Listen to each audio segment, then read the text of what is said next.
Tonight on the Worldview Report, Senate Republicans convene to promote a notorious never-Trumper to serve as Senate Majority Leader for Donald Trump's second term in office.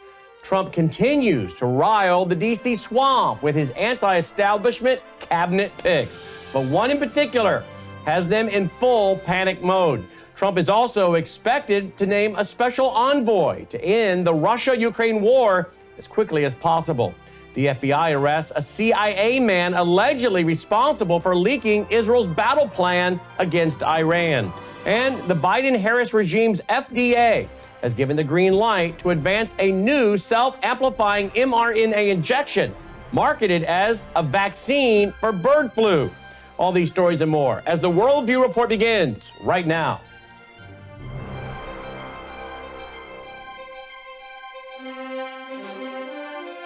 This is Worldview Report with host Brannon Howse. Whether it is news from the nation's capital or your state capital, from the classroom to the boardroom, from national security to national and local news that impacts you and your family, Worldview Report is your trusted source for vital and uncensored news.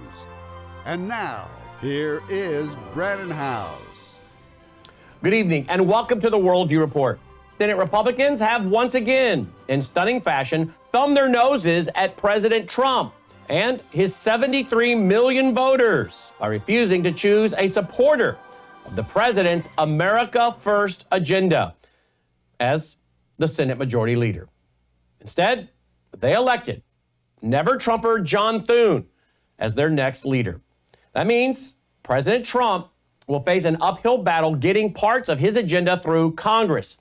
Thun, he has never been a fan of Donald Trump. In fact, here he is speaking in an interview shortly before the onset of the Republican primaries, in which he voiced his desire for anyone other than Trump, to emerge as the Republican nominee for president of the United States. If Donald Trump is the Republican nominee, would you support him? Well, I'm hoping, Leanne, to have other options, and I think we're going to have a robust primary process. So that is a hypothetical, and I know everybody says, "Well, it's a cop out. You don't want to answer that question," but it truly is at this point very preliminary. And I guess what I would tell you is, I hope we have other options, and I think we will have other options. Who all gets into this race remains to be seen, but I know there are a number of folks out there who are looking at it who I think represent sort of a new generation of leadership, a leadership that can articulate a vision for the future of this country that is winsome, that is, aspirational, and that appeals to people's hopes. And I think, I always think there are two great, motivations in politics: hope and fear.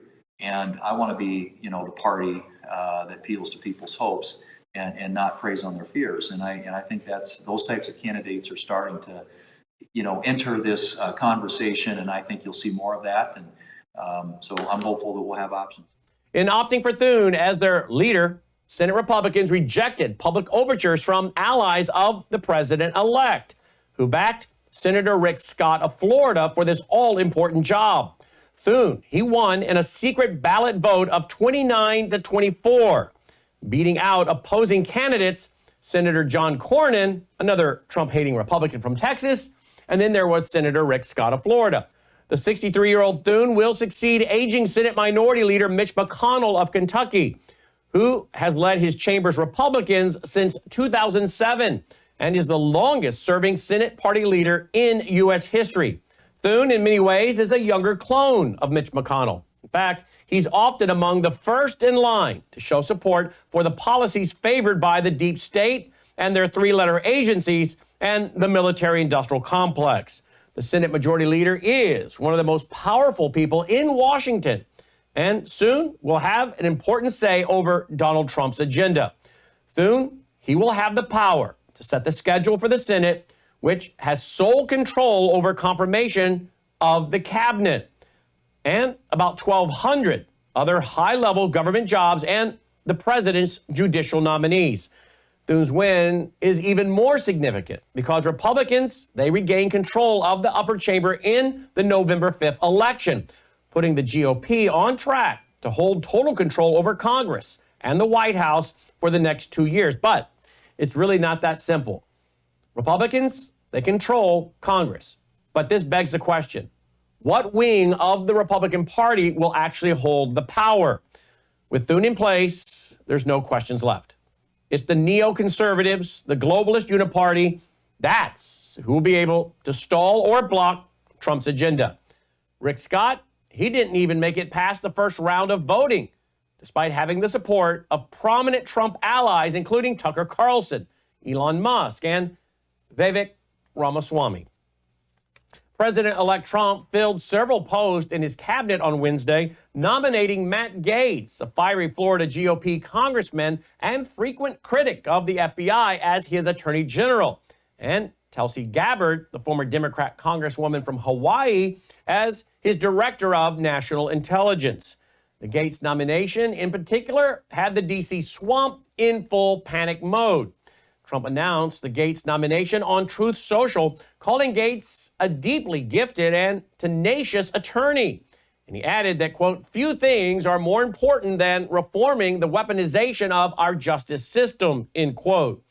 An unhinged report from MSNBC said that Matt Gaetz, his nomination for Attorney General, is, quote, really striking fear in the hearts of career civil servants over there, end quote, at the Department of Justice. Watch this. Well, Katie, I've gotten two different texts from different people at the Justice Department who just used the word insane to respond and react to this potential appointment, and then also questioning whether Matt Gaetz can be confirmed. And one person asked me to research whether anyone had ever been nominated for the post of Attorney General who had been investigated by the Justice Department. We'll have to look into that, but my initial reading is that I can't think of any time that's ever happened in American history. And not only was Gaetz investigated and not charged, we should point out, in a sex trafficking investigation, but he has been perhaps among the top 5 most vociferous critics of the FBI and the Justice Department, and not just critics, but accusing them of being corrupt and weaponized and unethical at every single congressional hearing that ever, anytime, he's on the Judiciary Committee, and anytime Chris Wray, the FBI director, or Merrick Garland, the Attorney General, or other lower officials have gone before that committee, you could count on Matt Gaetz taking aim at them in very extreme language and accusing them of unethical and corrupt behavior. And so, look, I was over at the Justice Department earlier today doing some reporting on this question of how are career officials responding to this election result. What do they plan to do? There is no plan for a mass exodus among career officials. As Andrew said, they are used to serving Republicans and Democrats. They are used to changing policies on a dime and going from aggressively pursuing civil rights investigations into police departments, for example, and not doing that at all, depending on who's in office. But this kind of appointment is really striking fear and trepidation in the hearts of the career civil servants over there, because what they revere above all is respect for the law and procedure and norms. And look, we can't prejudge. I mean, Matt Gaetz may become a different person if he gets confirmed as Attorney General. But what he's shown so far as a member of Congress is disdain for the Department of Justice. Well, I say good. Get rid of them all. Clean house at the DOJ. Now, regarding the choice of Tulsi Gabbard for Director of National Intelligence, Trump stated the following, quote, I know Tulsi will bring the fearless spirit that has defined her illustrious career to our intelligence community, championing our constitutional rights and securing peace through strength, end quote. Trump's choice for Secretary of Defense, Pete Hegseth, well, it made many people drop their jaw. He, in fact, made a podcast appearance on the Sean Ryan Show just last week, in which he ruffled feathers by saying he did not think women should be in combat roles in the U.S. military. Watch this. I'm straight up just saying we should not have women in combat roles. It hasn't made us more effective, hasn't made us more lethal, has made fighting more complicated. We've all served with women, and they're great. It just, our institutions don't have to incentivize that in places where not traditionally, over human history, men in those positions are more capable. Trump also announced on Wednesday the longtime Florida Senator Marco Rubio will be nominated as his Secretary of State. President Trump said, quote, Marco is a highly respected leader and a very powerful voice for freedom. He will be a strong advocate for our nation, a true friend to our allies, and a fearless warrior who will never back down to our adversaries, end quote. Zero Hedge reports that President-elect Trump plans to move quickly in a bold attempt to keep his campaign promise to immediately negotiate an end to the Russia-Ukraine war upon entering office. Fox News reported on Wednesday that towards this end, he may soon appoint a Ukrainian peace envoy. One of several sources told Fox that the appointment will happen, quote, in short order, end quote, and then added, quote, you're going to see a very senior special envoy, someone with a lot of credibility, who will be given a task to find a resolution to get to a peace settlement, end quote. Many Trump supporters have observed that hawks have filled up key posts in Trump's administration, with most being known especially for their stridently pro-Israel positions, such as Pete Hegseth, who, of course, was nominated for defense secretary. And then there's Congressman Mike Waltz for national security advisor. Over the weekend, a Washington Post report said that Trump held his first phone call with Russian President Vladimir Putin, where Trump warned the Russian leader not to escalate in Ukraine. Strangely, the Kremlin is denying that phone call, saying that it never took place.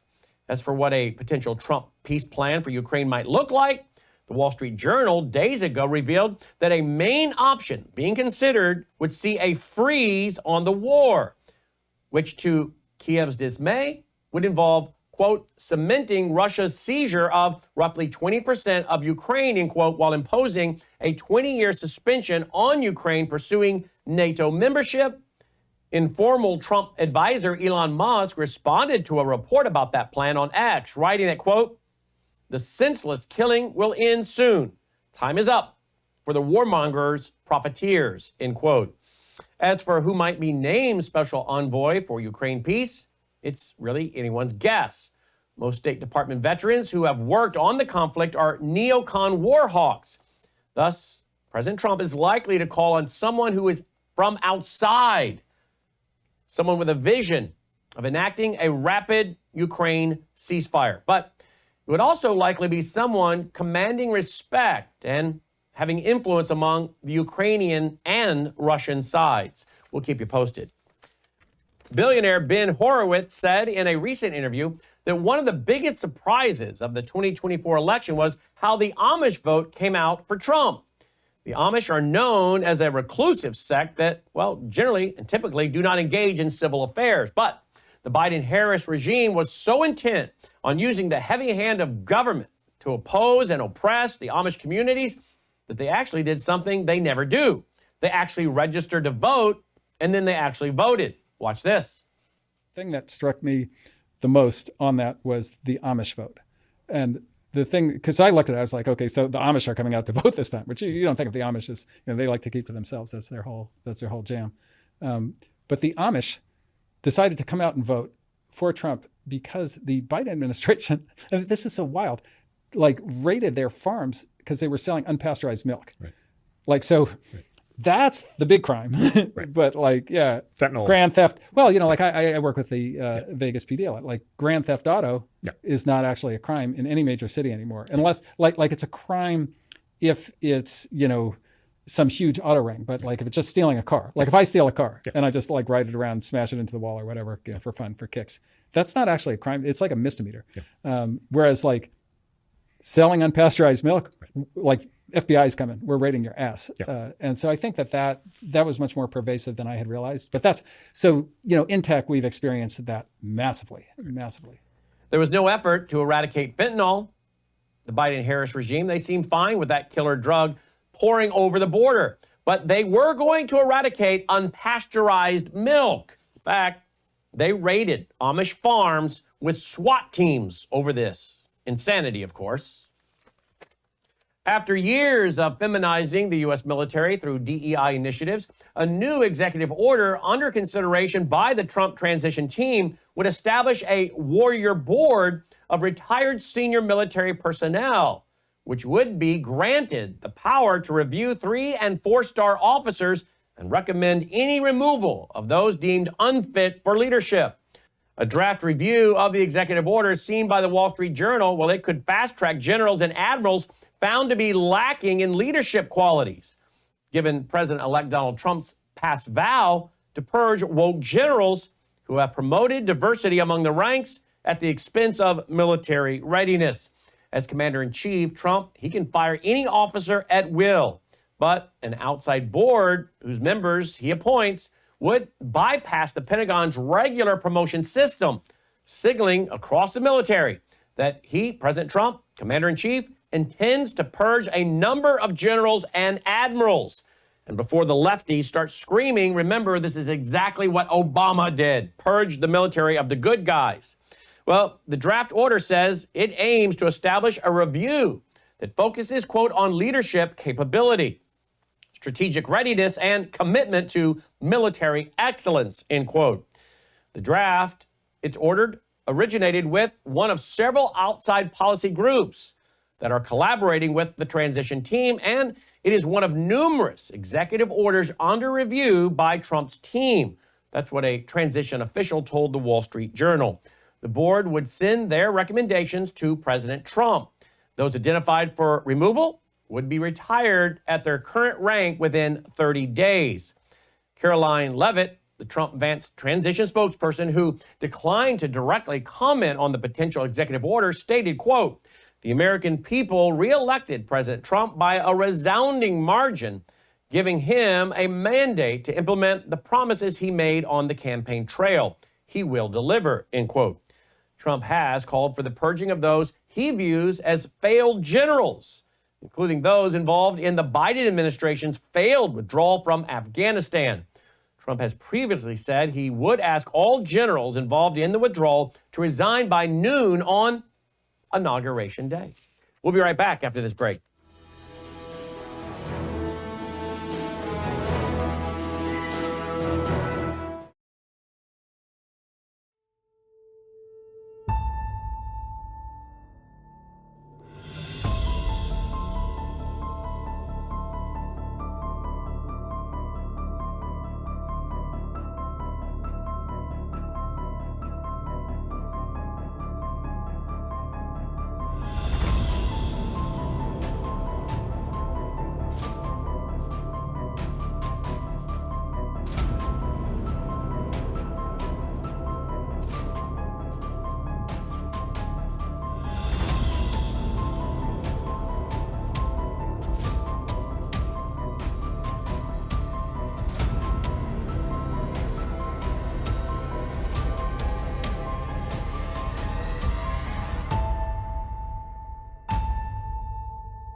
Welcome back, and thank you for being with us tonight and every night, not just here on Worldview Report, but Brannon Howse Live and all the other programs that we produce from our control room on Worldview Tube. We have been doing this a long time, folks. I started my career in 1990 as an author and speaker and as a professional broadcaster with Michael Reagan in 1995, then launched Worldview Tube in 2006. For a few decades now, I have been on multiple terrestrial radio stations, now 73, across the country. Here's the point I'm making. We have a long track record of consistency and capability. In fact, recently, a high-ranking military man, retired, came on board. And when asked by someone why you chose to go with Worldview Tube, he said, because of consistency and capability. So, folks, here's what I'm asking. Based on our long track record, our long history of consistency and capability, will you please consider being very generous in your support as we are in the end of the year giving period, November, December. We've got to raise a lot of funds between now and December 31st for our foundation that helps to underwrite many of the free public service, educational, and even religious programs you have come to appreciate. We also are establishing a DC bureau. We will have someone covering the White House, Capitol Hill, and the Pentagon, along with the Supreme Court. It is vital that we grow this network, folks, to go around the propagandists in the mainstream corporate media. Then you have the National Public Radio, National Public Television outlets, and folks, they get, according to reports, about $500 million, $500 million from the U.S. government. we get zero. We don't want their money. I'm sure it comes with strings. We are supported by you. So, folks, we don't get government money. We're not backed by big pharma. We're backed by you, the American people.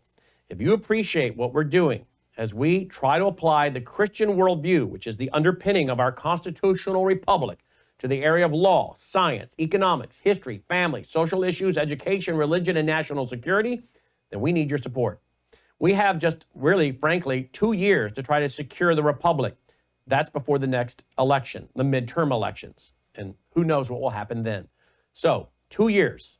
And that's why I think we need our own D.C. Bureau to inform you, the American public, about what's really going on with legislation, public policy, and the battle for our republic and our goal of restoring the U.S. Constitution as the supreme law of the land, not international law, not the WHO's pandemic treaty or any of these other, freedom-robbing initiatives. So, will you go now to WVWFoundation.com and make a contribution?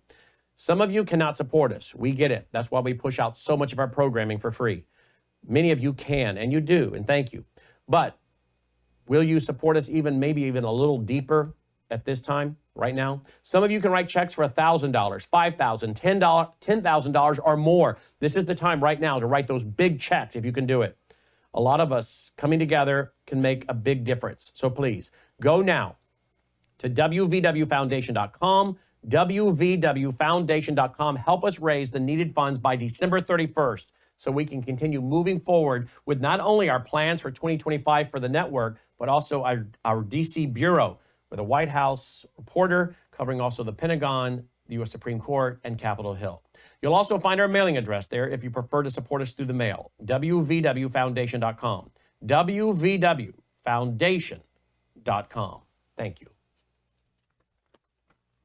Nearly a month ago, highly classified U.S. intelligence detailing Israeli plans for a retaliation attack against Iran suddenly appeared online.